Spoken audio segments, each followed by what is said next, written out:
Hey everybody, welcome back to Fantasy Valley. In this video I'm starting work on a small waterfront for the lake in the middle of the park and one side of the main street. Because I'm gonna try to do the main street as quickly as I can, which doesn't mean that I'll be cutting any corners on the buildings themselves, it just means that I won't be recording everything and I'll have quite a few parts of the making of it left out of the videos just to save time for that. I'm just kind of afraid of having the entire making of this slow me down even more, because I do hope to get into the rest of the park as soon as I can. And also, well, I was kind of afraid of having so many Main Street videos, just because a Main Street does take quite a lot of time to get all of the buildings in. So, yeah, we're just gonna do it in 2 episodes, cut out what I can to get that done. And after that, we're gonna head into the rest of the park. That's basically the plan. But before I get into that, I still wanted to make a quick waterfront here, just to see what this would really look like. I was actually planning this out for, well, an entire evening and seeing what I wanted to do with the lake, and that didn't really turn into anything, so we're just coming up with stuff as we go along here. And the first thing that I just, well, randomly popped into my head was to have like a half circle around the end of the main street where you can get pretty close to the water with like some steps that bring you down there. And a nice fence, which will eventually give a view straight into the big weenie of the park, which is going to be like a big mountain with castles or something like that on top of it. Anyway, this is like a nice viewing point to get very close to the lake and just kind of see what the rest of the park looks like. So that's what I wanted to do here, and it's a bit of an experiment with, well, I wouldn't really call it an experiment, but it's a bit of a like trial and error process with the paths there to try and get a path looking thing in there, because those things are not actually paths, and I am aware that you can have paths like overhang by the water by having them levitate, but it just means that you're well really limited to the way that the path system works, which isn't all that flexible. And I really wanted to be like quite precise and perfectionistic about how this entire waterfront is set up, with the stairs and with planters between the stairs. And the only way to really do it in a sense where you have control over every single thing and the shape and look of, well, everything on the waterfront would be to just make the entire thing myself and have fake paths around it. And I don't think I'll ever have real paths underneath this. I could actually do that and just have the paths go underneath them, because they are pretty close to the ground, but especially at the stairs, it wouldn't really look all that great and people would have their feet go straight through stairs, and just altogether it's not really a great thing. So I ended up just having this thing, at least for now, just be a decoration and not actually a functional waterfront. The rest of these paths though are pretty much going to be all functional, as you can see, and they're going to be like the main sort of hub for the path system in the rest of the park. So the paths around here are pretty important. It's just that little dip lower next to the lake that the guests won't be able to go to. But yeah, basic sort of build up to it is just that half circle, and the rest of the paths was just a bit of trial and error. Just kind of see what the in-game path system would give me until I got something that was quite nice, and that's what I ended up with here. And finally, I was looking at that like a white thing in the middle of the path here, which you can't get rid of because that's just the way that paths connect. But I was actually figuring for a while I could place a nice centerpiece in here, and I was trying to get like a pillar with something on top of it, but there are a couple of problems with that idea. One is that it would just block the view of what's behind it, and the other is that there isn't really any fitting kind of statue to put on top of it. So the idea that I went with in the end is to just put a fountain in here, which means that it can stay quite low, which means that you can still see whatever is behind it, which goes 2 ways. Like from the other side of the lake, you'll still be able to see the entrance building and the main street and everything, and from the main street you can still see like the castle, which is gonna appear in the distance, so that's quite good. And also fountains are just really cool to make, so that is now a fountain. I actually had a lot of fun with that sort of metal piece, which I didn't talk about before, but I think I mentioned it in Yeah, I think it was episode 2 where I mentioned that sort of sign with the ironwork on the side, which I figured could be used for fences, and it's a really beautiful and versatile piece, I think, since it just has that black part of it, which is the ironwork, stick out, so you can make so many of these ironwork kind of things with them, so they work really well for fences, I think. But something like this, where you just want to have some sort of iron detailing around it, it works as well, so I'm quite happy with how that thing, well, really sort of puts the ironwork into place wherever you want to. And there's definitely other elements of like objects that you can sink into the ground or sink into other objects to get like the small part that you want to have, but I'm gonna try to do that not that much in this park since it's already starting to slow down my frame rate. And I have barely even started yet on the park.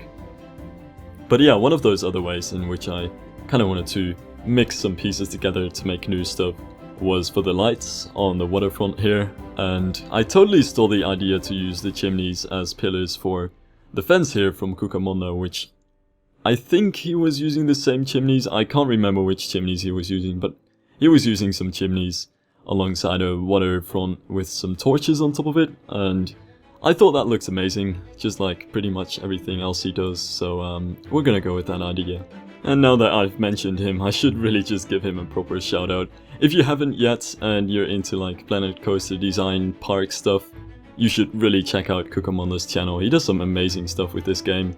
But yeah, that was basically the waterfront that I needed, and the rest of this video will be all about one side of the main street. And the first building that I started on, which is by far the most, well, in a way interesting building, but definitely the most important building on the main street, is the corner building, just because it's such a visible building and it has that thing on the corner which sticks out and gives it like some sort of shape. And for this building I wanted to go with a dome because I haven't made a dome in this game or in Alpha 3 before, and there are all sorts of new pieces which you can use very nicely to make domes in all sorts of colors and textures that you want to. So for this building we're gonna go for a pretty tall dome actually, which is going to be black because the walls are quite white and all of the accents on this building are going to be very light as well, so I wanted to get a dark roof in there. And it just took a bit of puzzling to see what pieces would work best for the dome. I built like a very quick test dome before I went into the real deal here, and that's why I settled with some of these specific pieces here, just because they have a general texture. Like all of the castle pieces, even if they have different shapes, they have a very similar texture, which means that they all fit quite nicely together. And I ended up just putting a few small wooden things at the top because they're the only things that are small enough to really make it all the way to the top of the dome to finish it. But it's also black, so I think it fits in quite nicely.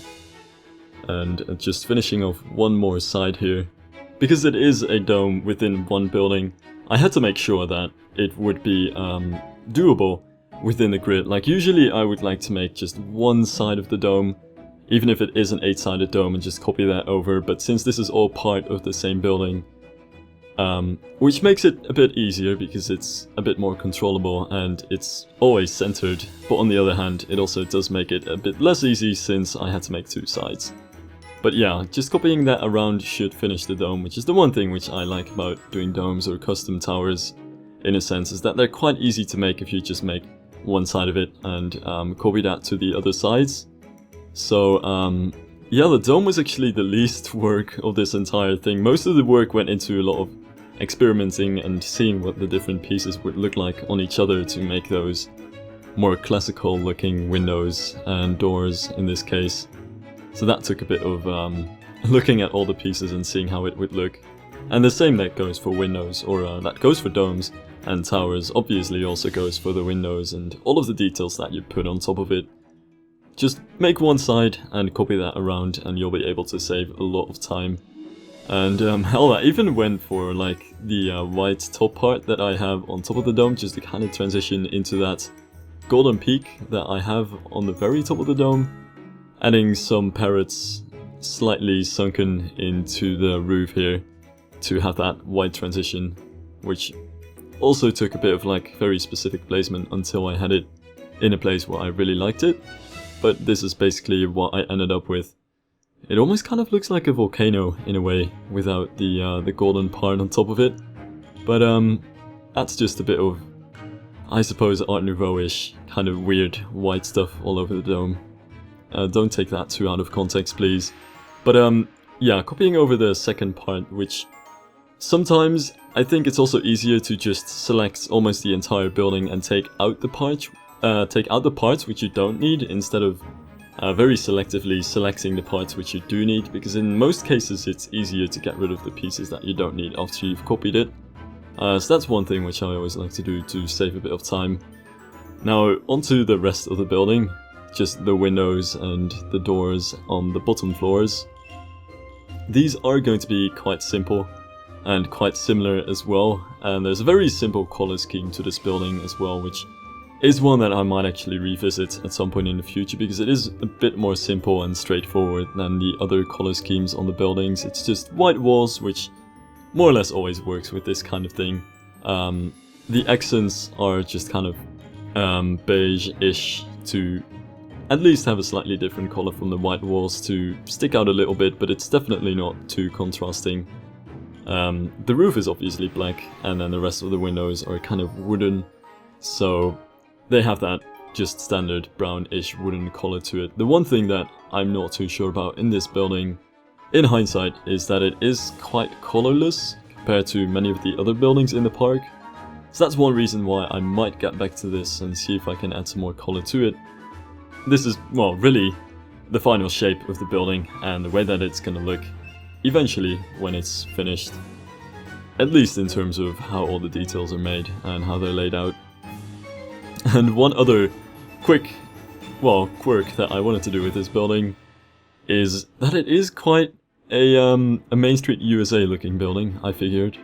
And I also wanted to take that quick, sort of forced perspective trick from the Mainstreet in it. So the windows on the bottom floor are a bit taller than the windows on the higher floors, and the windows on the dome itself are just about the same height, but they just help kind of bring out the dome a bit more. And just by having that like bottom floor be a bit taller than the higher floors, it makes the building look a little bit taller than it is, which in this case is quite nice. But yeah, it is actually quite a, it would actually fit in quite nicely, I think, in Mainstreet USA. It was mostly inspired by the buildings in Phantasialand's Main Street, even though it is definitely not referenced from any particular one of them. It does have the same sort of atmosphere to it, I think. But yeah, it's one of the most Main Street looking buildings in the entire Main Street, because many of the other buildings are going to slant more towards general alpine or just very fantasy, or many of them are going to end up being very castle-like buildings. Now the roof of this building is going to be very simple as well. It's just really one of those very steep, straight Main Street buildings. And it'll be lined with dormers along all of the places where the regular windows are, so you have that straight line everywhere. I'm not really a fan of seeing dormers that are like placed differently than the rest of the windows on the building on buildings like this. Like you always just see them in one straight line, which is just a very simple and basic, straightforward approach for this building. And those dormers more or less finish off the building, with some slightly different windows because it was a lot of the same window on the building. But yeah, that is just about it for the building itself. Now I wanted to finish off a bit on the sides as well. This building will also eventually have just a grey box on the end of it with AC units and HVACs and all that good backstage stuff. But at least I needed to finish that on the side to be able to get that in. And a few final planters and lanterns, damn it, I should actually finish it off and make it look a bit more alive. And that's basically it for this building. And now we're gonna get into a pretty big time skip here, where you can see that I've added these couple of buildings on the side, which I didn't have before. I was actually live streaming this for a bit, which was quite handy to save a lot of time on the time lapse here. Much of the time here was just kind of spent seeing how I wanted to like compose these buildings on the Main Street, and they're all slightly slanted, which was an idea from Shadow in the Twitch chat, which was a really awesome idea, which helped out in the end just make the Main Street look a bit more dynamic and interesting. And yeah, the basic approach is just have all the buildings have sort of the same height, just some slight differences in there, and they also have sort of the same basic shape to it, but they all have slightly different styles and different things on them. Now this building that I'm working on here is particularly interesting though. I think that was just an L2 many, because it has that tower on the side.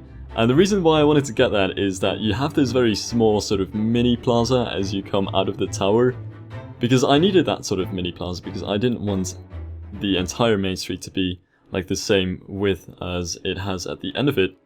But also, I needed to get the buildings to actually connect to the entrance building properly, and the entrance building is a super wide building, so I have that small plaza, and I figured why not put a tower on the corner building here and really make this look like a real corner building. And the other advantage that having that sort of corner tower here has is that if you look from the other direction, say if you look from the lake, you can actually see this sort of like building up bunch of towers from the main street. Like you just don't see this straight facade that most of the main street is made out of, but you see these bunch of towers that kind of just stack into the distance, with the two biggest towers of the gates of the entire park in the very end. And I'm not really sure if this makes any sense as I say it right now, but it'll probably make sense once I get into the next video, and you'll see the entire main street in its finished state, and you can see all of the towers as you look at it from the lake, which I think looks pretty cool. So yeah, we're getting a tower in here. And aside from that, this is really a bit of a combination between just a townhouse kind of thing and a very castle type of building. So it definitely has some of the castle elements, but in general I think it could fit into the main street very well. It's mostly the towers on the side, of course, that make it like look like such a castle building. And I will be putting some facilities into many of these buildings, by the way, but it's just something that I was thinking of after I built the building already. Like, I don't want to build these buildings with sort of the facility that they're going to be in mind. So I'm never really thinking, right, this is going to be the toilet building and we're going to make it look like a toilet building. It's just more or less build the buildings first and then see what kind of facilities we still need to get in, and see what buildings those facilities fit best in. And I can't actually remember what some of these buildings are, but I think I got 2 facilities in on this side of the main street, and there's going to be a bit more on the other side. I just want to get everything I can into the main street. Anyway, I completely forgot to say that we're getting into a new building here. This is going to be the final building of this side of the main street, and it's a very small alpine building. It really felt like the only building that I could really fit in here, but also we have like 2 very stone heavy buildings on both sides, and it felt like a more wooden building with some more rustic details on it would work quite nicely over here. And also it's just such a very narrow plot. This was just about the only thing that I could come up with that wouldn't look like an awkwardly squished building in between 2 giants. And I think, yeah, I just placed the toilet sign, but this is going to be the first aid building, just because it's a very small building that doesn't really stick out too much, and it seems like a building where a more sort of backstage kind of facility like that would be. So we are having the first aid in this building, and all of these will be connecting to the main path in the middle, by the way. I've gotten a few comments about whether I'll actually have functional paths running like underneath the grey concrete that I have on the side here, which is a thing that I might get into. I could definitely do that, since the roofs that make up the like sort of make-believe path, they are quite low, so you won't have any peeps clip through them too much. But I still have to figure out like how and if I'm gonna have paths run underneath that for people to walk over, because I'm still gonna be placing some planters and some lights and things like that over all of these paths. So if I do want to have functional paths underneath it, I'm gonna have to place those first and figure out if I can sort of zigzag those in between. For now though, the only places where people will be walking over the grey areas here is to get into the facilities, as you can see, very quickly ending that path in there. But that's basically all of the buildings finished. Now the last thing that I wanted to do is just add some of those little details and whatever you can really add on the side of the street here. So a bunch of trees with planters and a few flower pots as well. And just your standard kind of path elements will come too. So there will be a few litter bins and some extra window boxes and well, lots of pots and barrels everywhere, just to add a bit of extra detail, but it's nothing big really, just that little bit of extra looking aliveness after all of the buildings are already finished. And this is a hat shop, so that's pretty good actually. I think that fits in quite nicely. So we have the hats fantastic in this building, and that basically finishes off the main street. That is just about it for this time-lapse. I have nothing else to show you guys, but I do have 2 more clips of what this looks like in the end. So I'm gonna close off the video with that. Thank you guys for watching, and I hope to see you guys next time.